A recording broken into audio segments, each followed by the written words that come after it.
Ain't it that good news?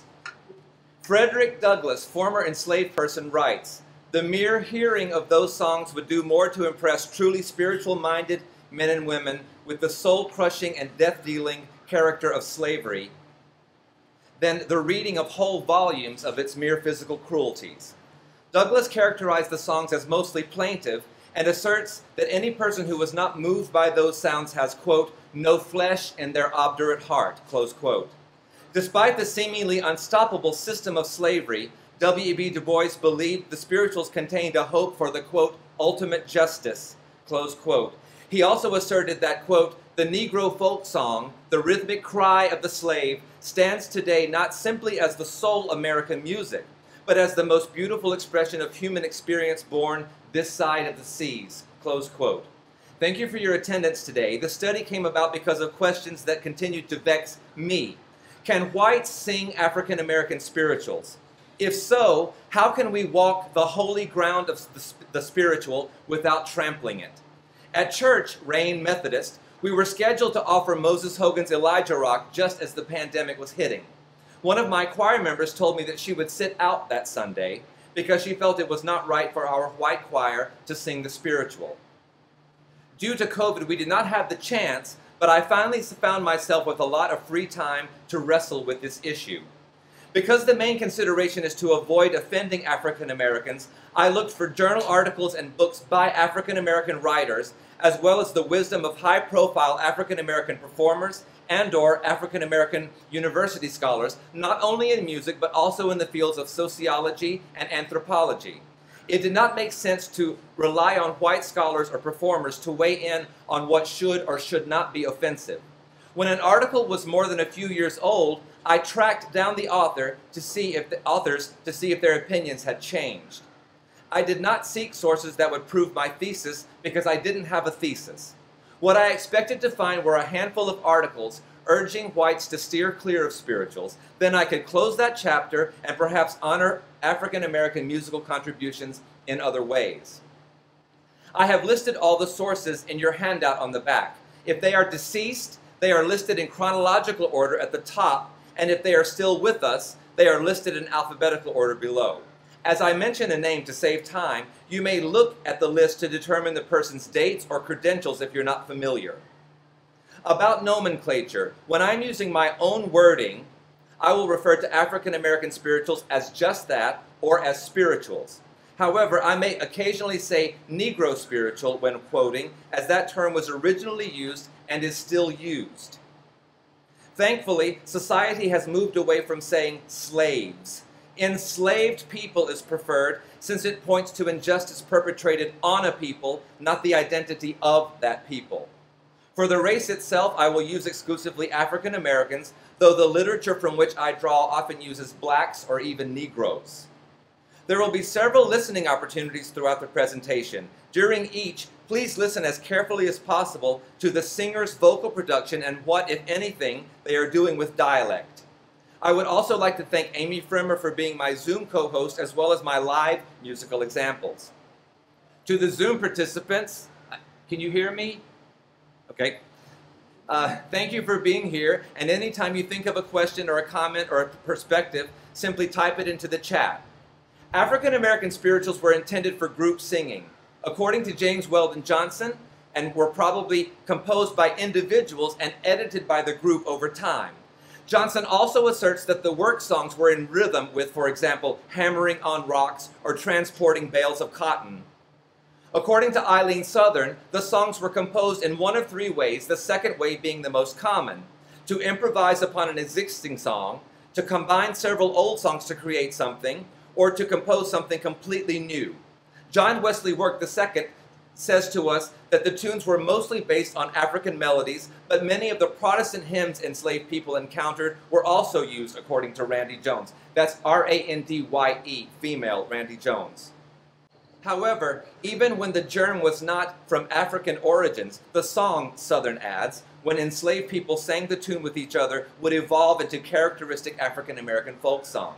Arthur C. Jones points out that the word spiritual is a misnomer, and this is a big point for a Westerner like me.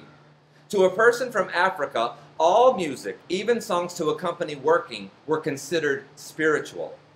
He goes on to say that the music was never frivolous, though it may have seemed like that to someone from the West. Whatever the spiritual, Johnson says, the poet was, quote, dead earnest, close quote.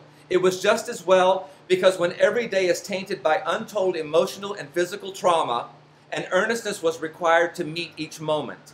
As Douglas states, the enslaved person, quote, is relieved by the songs only as an aching heart is relieved by its tears. Slaves sing more to make themselves happy than to express their happiness, close quote. Over my head. When I was much younger and faced with discussions about race and equity, I used to feel pretty guiltless. I know a little bit about my family tree, and there were no golden apples growing on it, meaning that surely my ancestors did not own slaves. But then Andre Thomas reminds us about those itinerant preachers who admonished enslaved people to accept their lot as if it were ordained. This would have been a very plausible vocation for someone in my line. However, even if we whites were neither slave owner nor preacher, Laurie Martin asserts that all whites benefited either directly or indirectly from slavery.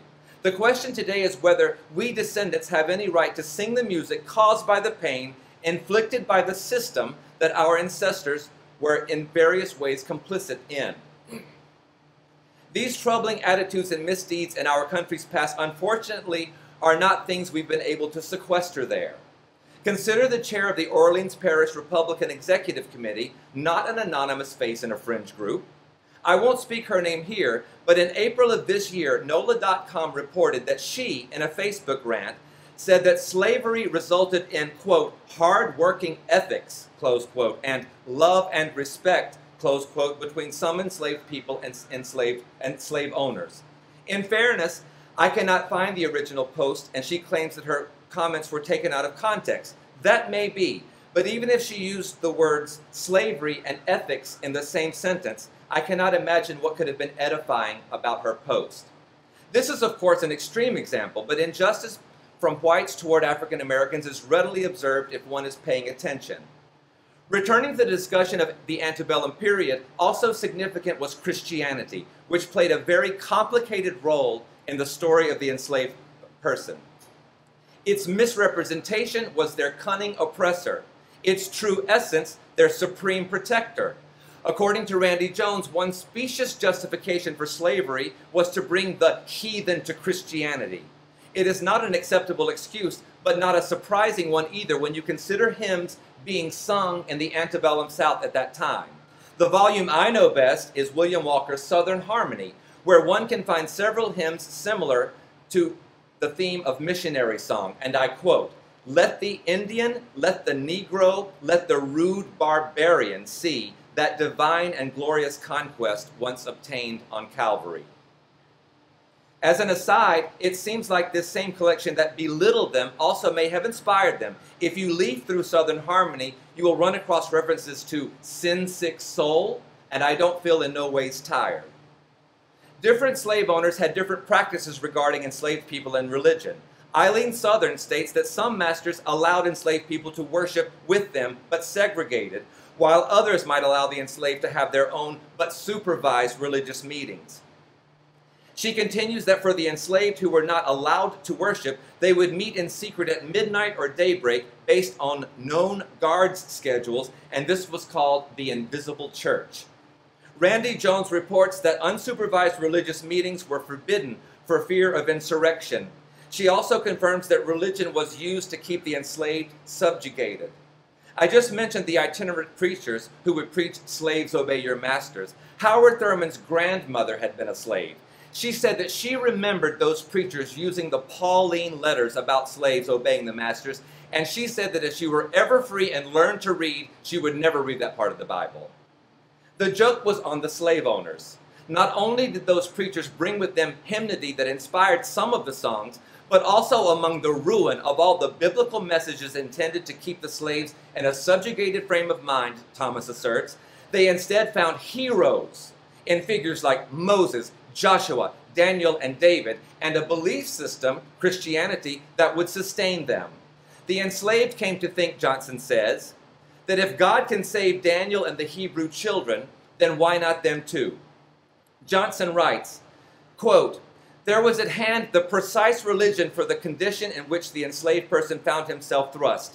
Far from his native land and customs, despised by those among whom he lived, experiencing the pain of the separation of loved ones on the auction block, knowing the hard taskmaster, feeling the lash, the Negro seized Christianity, the religion of compensations in the life to come for the ills suffered in the present existence, the religion which implied the hope that in the next world there would be a reversal of conditions, of rich man and poor man, of proud and meek, of master and slave. The result was a body of songs voicing all the cardinal virtues of Christianity: patience, forbearance, love, faith, and hope, through a necessarily modified form of primitive African music. The Negro took complete refuge in Christianity, and the spirituals were literally forged of sorrow in the heat of religious fervor." Close quote. Further, Johnson reminds us that not only did the Africans not speak English, but coming from different tribes, they often could not even communicate with each other. Thus, the enslaved had to contend with all the tortures just mentioned in the Johnson quote, had to negotiate English and other unfamiliar tribal languages, had to grasp the complex and counterintuitive doctrine of the master, and were still able to recognize the bastardized version of Christianity that they were being fed and somehow claim it as their own.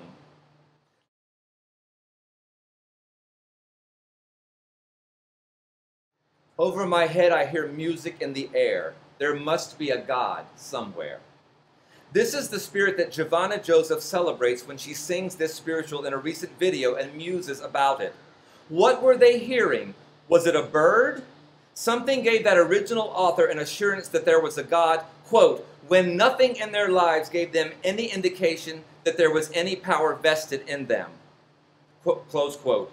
Enslaved people were wise and knew, Arthur C. Jones asserts, that the Christianity their masters practiced was not the same as the real values that the religion promised. Open quote. Love of fellow humans, commitment to justice, and ultimate rule of divine will. Close quote.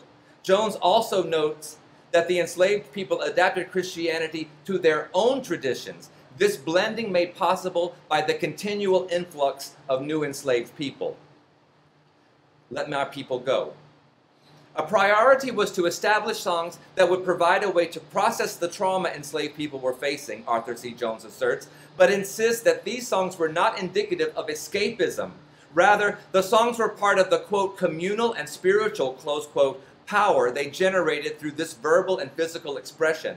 As mentioned, enslaved people were now armed with their own African melodies, some musical inspiration from white hymnody, and a hybrid Christianity that remained faithful to the values of their African homeland. For textual material, Thurman states, there were three sources: the Old and New Testament, nature, and a personal religious experience, and the enslaved soon deployed the ingenuity to create lyrics that were self-healing at face value, as well as coded for the purpose of spreading secret messages in plain sight. Arthur C. Jones has much to say about double meanings in spirituals. Harriet Tubman, known as Moses, may have used "Go Down, Moses" to alert people to the Underground Railroad, and might have also sung "Wade in the Water" to instruct escapees to plunge into the river to make it more difficult for bloodhounds to catch their scent. Nate Turner might have used "Steal Away" to help assemble his co-conspirators. The drinking gourd in "Follow the Drinking Gourd" might have referred to the Big Dipper. Douglas discloses that Canaan was used as a metaphor. The master thought Canaan was heaven, but it was really about reaching the north and freedom. Thurman suggests that Deep River may also be about escaping to the north. Miles Mark Fisher posits that "Let Us Break Bread Together" might have been about a secret meeting. After all, communion wouldn't have been received at dawn, so why would anyone's face be to the rising sun? Thomas sets the scene of "Keep Your Lamps," a spiritual he has arranged to great success. He can imagine enslaved people singing "The time is drawing nigh," to signal that a chance at freedom might be close. Randy Jones offers a list of some other words that were commonly coded. Conductor is a person who directly transported slaves. The Freedom Train or the Gospel Train was the Underground Railroad. Heaven could have been Canada or freedom. The Promised Land could have been Canada. The River Jordan could have been the Ohio River. Shepherds could have been people who encouraged slaves to escape and escorted them. The station could have been the safe house. The station master could have been the keeper or owner of the safe house. Home could have been freedom. The chariot could have been the Underground Railroad. One more delicious consideration about coded language is warranted. In All God's Chillin', there is a phrase, everybody talking about heaven ain't going there. According to Arthur C. Jones and Howard Thurman, this was the enslaved person's way of indicting the master who professed Christianity but didn't follow Christ's teachings.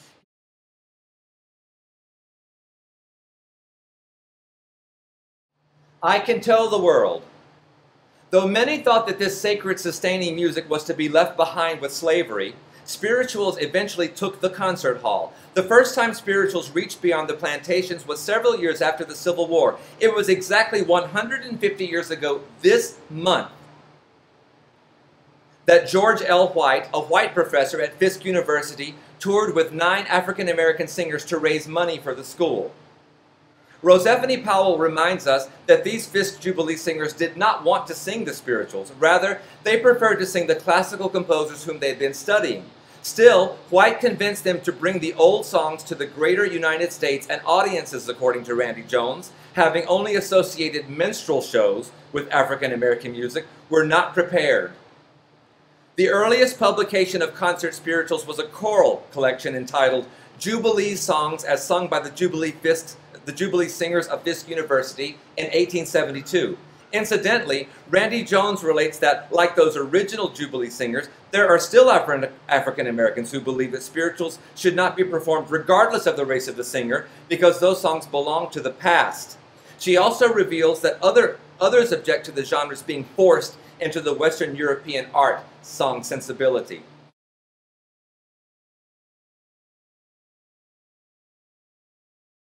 Randy Jones credits Harry T. Burleigh, whose arrangements you'll hear Amy Fremmer singing momentarily, with revolutionizing the concert spiritual for classical singers with his 1916 arrangement of Deep River, as well as his 1917 anthology entitled Album of Negro Spirituals. I have quoted James Weldon Johnson extensively in this presentation, and all that material comes from his preface to the 1926 collection of spirituals he created with his brother, J. Rosamond Johnson. There have been many noteworthy performances of concert spirituals, not the least of which by pioneering African-American contralto Marian Anderson in 1939.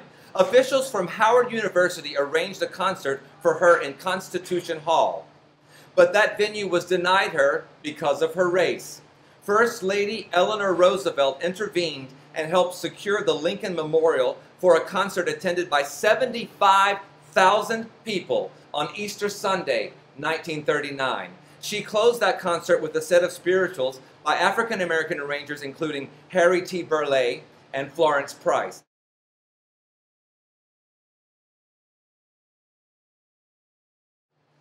Let us break bread together. From those early days of concert spirituals to today, we find ourselves in no shortage of thoughtful, quality arrangements of spirituals for choirs and vocalists. But where does that leave whites who want to perform the genre? Before we answer that, the discrimination against Marian Anderson reminds us that we must discuss whites' complicity in fostering an environment that was hostile to African Americans in the musical arena. Long before slavery ended, blackface minstrelsy had become wildly popular in the United States. Even the great emancipator Abraham Lincoln hosted minstrel performances inside the White House. This egregious form of entertainment was a crude violation of African Americans and a brazen disregard for their honor. Randy Jones also recounts a lineage of musical oppression. Many whites made fun of the Fisk Jubilee singers when they brought their songs to the rest of the country, and many whites also thought that blacks were not capable of creating the spirituals. Also, African American arrangers of spirituals were often uncredited.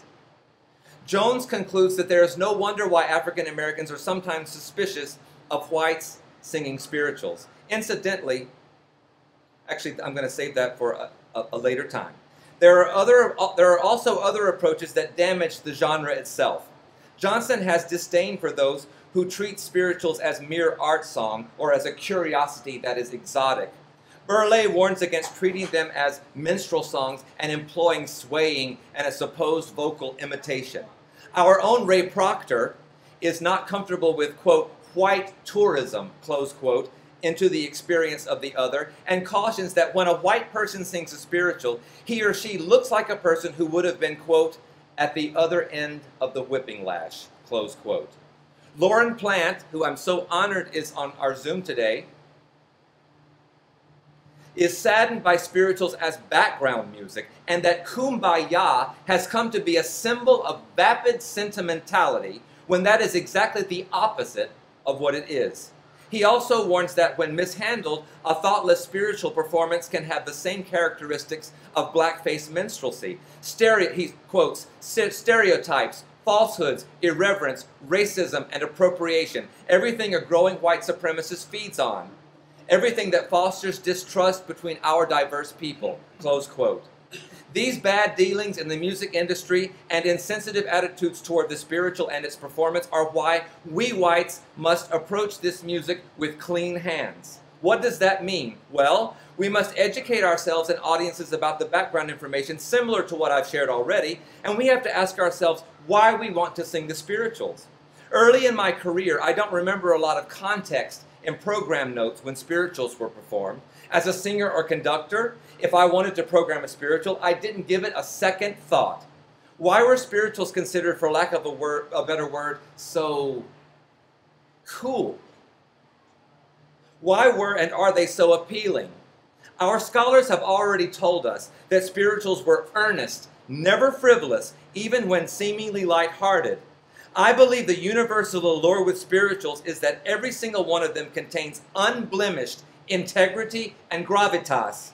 Whether they are about faith or work or play, they are complete truth, and that is the reason Plant says people are so moved upon hearing the spirituals. Quote, the truth sets them free, close quote.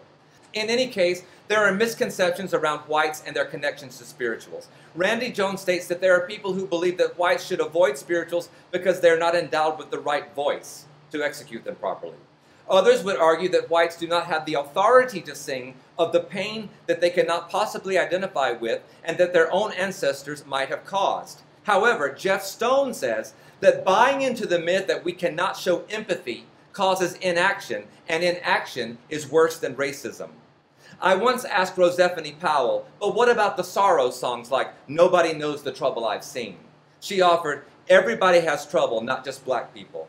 She continued, in a world of COVID-19, we all need a balm in Gilead.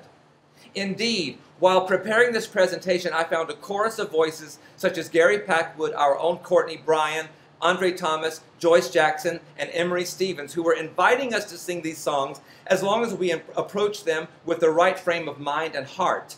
Jeff Stone elaborates that the spiritual is America's story to tell and should not be left solely for African Americans to relay. One caveat comes from our own Michael Cunningham, who warns that capable African American singers should not be passed over when they are available. That is a caution to conductors like me, for example, when a choral arrangement of a spiritual contains a solo. Get on board the gospel train. Now that we're taking in the generosity of the heirs of this music, we should also affirm its place in the concert hall and in serious vocal study. You will remember earlier remarks of the gravitas of the spiritual. Well, just as Mozart never wrote a tacky turn of musical phrase, spirituals are devoid of anything trite or banal. Also, the tunes are more than conducive for the classical singer to develop line, and the seriousness of the genre demands the pursuit of thoughtful, layered performances instead of the superficial. Moreover, since the earliest examples of the concert spiritual employed a bel canto style anyway, Thomas reminds us, there's not even a need to have drastic adjustments in vocal production in classical voice studios. Also, we should not assume that their folk song nature makes them easy. Johnson reminds us that they were intended for group singing and warns that a spiritual is a difficult undertaking for a solo vocalist. Burleigh encourages the development of deep spiritual feeling when approaching this repertoire. In a related sentiment, Randy Jones urges us to present the spiritual with authenticity. In their respective writings, Lauren Plant and Randy Jones have noted the relative infrequency of whites singing spirituals, and they report this as people who would like to see more non-black spiritual performances. Some interpret that infrequency as a slight against the worthiness of the spiritual repertoire. I would like to suggest that this sparsity is largely the result of something good, whites who do not wish to disrespect or be viewed as co-opting this ancestral trauma. Hopefully, with talks like this one, whites, including myself, will open to the possibilities. Choosing. Adopting spirituals into performances and vocal study will require careful choices. Randy Jones advocates for finding a song closest to the singer's comfort zone and that contains limited or no dialect. She goes on to suggest that if a theme has been chosen for a concert, one can select spirituals that reinforce those textual themes. For church, try to find songs that bolster the liturgy of that particular service. In other words, have a reason for programming the spiritual besides, everybody likes spiritual, so let's throw one in. Nothing around spiritual should be handled with even a hint of the casual.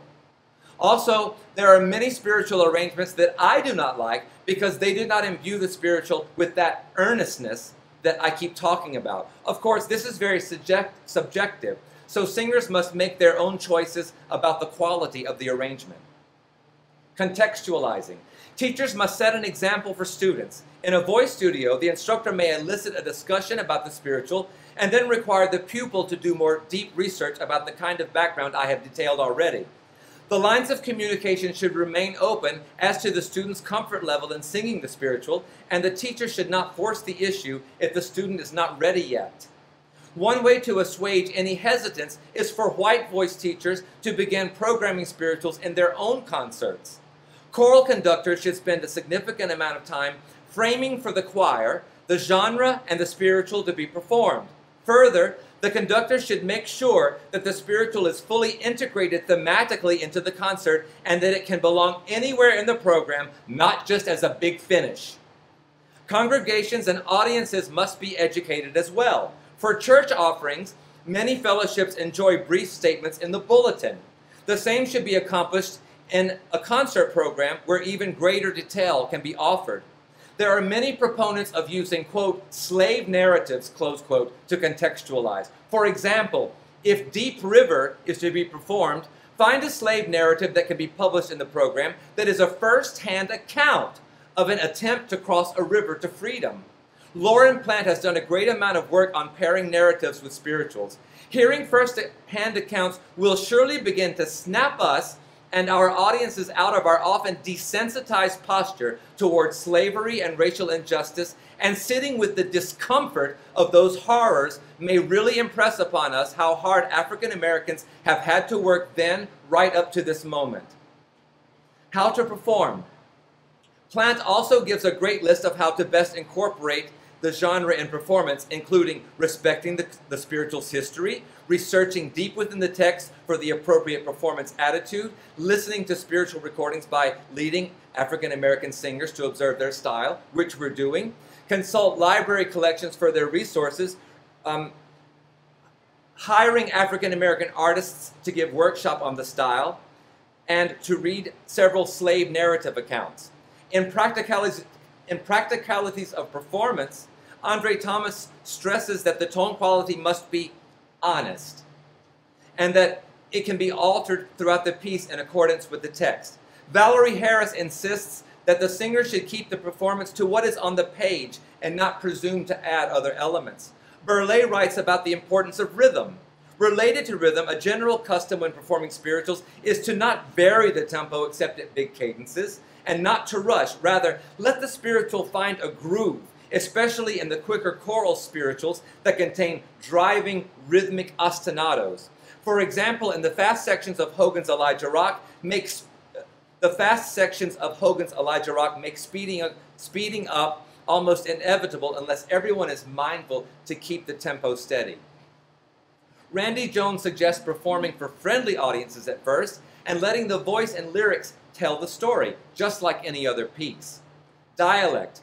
When considering dialect, Felicia Barber acknowledges that non-black performers are apprehensive lest it appear as racism.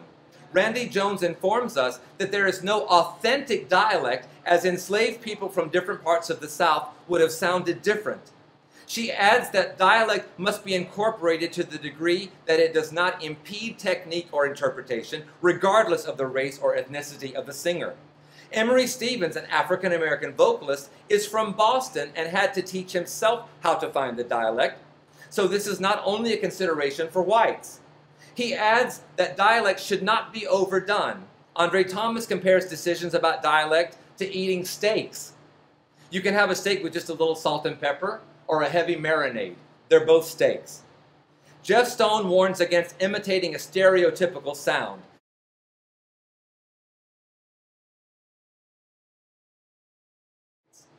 Who'll be a witness? Now that I'm the beneficiary of all this sound advice, what am I going to do with it? Well, I don't know yet. For dialect, I will probably choose the middle option from earlier.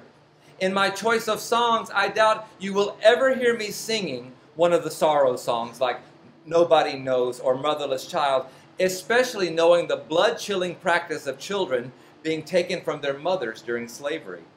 Also, I would not try to riff on melodies as Kathleen Battle did earlier in Over My Head. That seems like too much of a liberty, partly because riffing is not something that I do, and because Harris encourages us to be faithful to what's on the page. It's not that I don't trust these kind sources who are trying to draw me in. Rather, their encouragement inspires me to get out of my comfort zone in service to this repertoire. If I hadn't gone on this quest, I would have stayed in musical inaction, as Jeff Stone warns us about. What I will do is start to program spirituals again. It has been several years since I selected a spiritual for my two-lane choirs, and I feel confident that I will do that again soon. I chose a spiritual recently as a solo in church for the first time in perhaps decades. The scripture was about healing, and I sang, "There is a balm in Gilead." I will also begin a dialogue with my voice students about exploring this trove. My church work has also suggested another layer of sensitivity I can bring to this genre. Early in my career, a mentor said to me, "We don't perform in church. We are not entertaining. It's about something bigger." As a result, when I talk about singing in church, I never use words like perform or entertain. Likewise, even if I find myself in a secular setting, I will no longer perform spirituals or characterize them as entertaining. Instead, I will offer or give or provide spirituals and will characterize them as enriching or meaningful. Plenty good room. In the supreme generosity I have felt while talking to African American performers and scholars throughout this inquiry, there is not only the notion that we whites can perform the spirituals, but that we should. Marshall W. Taylor pleads, quote, "Whoever will learn and sing these melodies, drinking from the same spring whence they flow, will of necessity grow warmer in feeling for those whose fathers sang them first," close quote. Burleigh declares, quote, "Through all these songs there breathes a hope, a faith in the ultimate justice and brotherhood of man," close quote.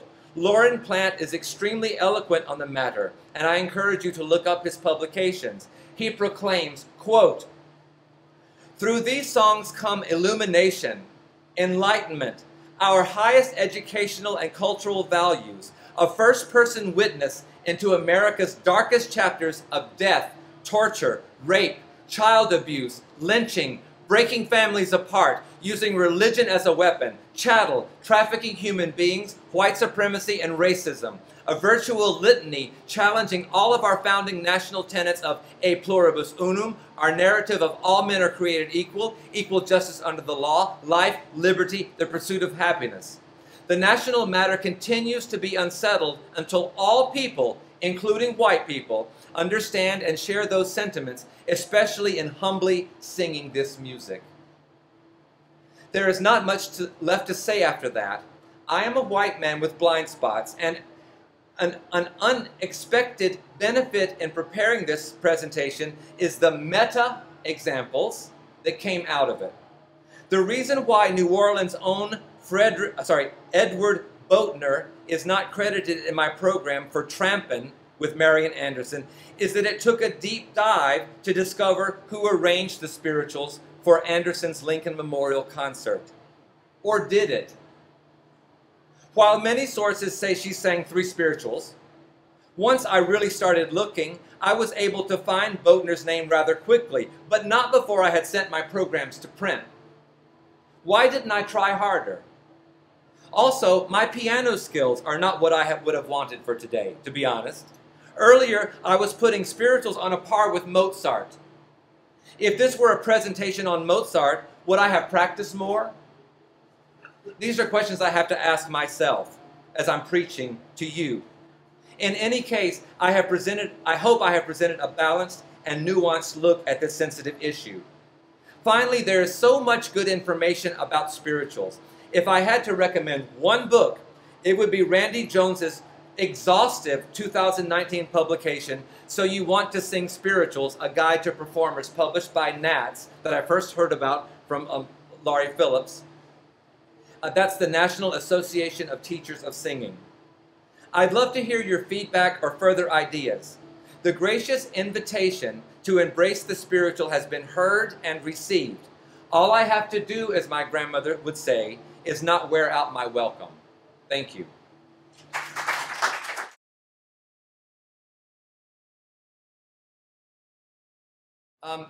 This is from Lauren, my colleague. The other side of illumination, living and walking the talk, living and walking the truth, which is what our ancestors did in their painfully slow and humble ascent to transcendence. Merely existing in depths of soul-long suffering, anguish, and sorrow was not enough to open the door to illumination and transcendence. They had to walk that dark valley. They chose to walk forward in defiance of their unrelenting, fiery reality, rejecting the choice of destruction rather than perish in hate, retribution, revenge, anger, and self-immolation. We must walk that lonesome valley. Nobody else can walk it for you. Wow. This is from Lauren, who's on Zoom right now. So, he opens his mouth and it's a poem.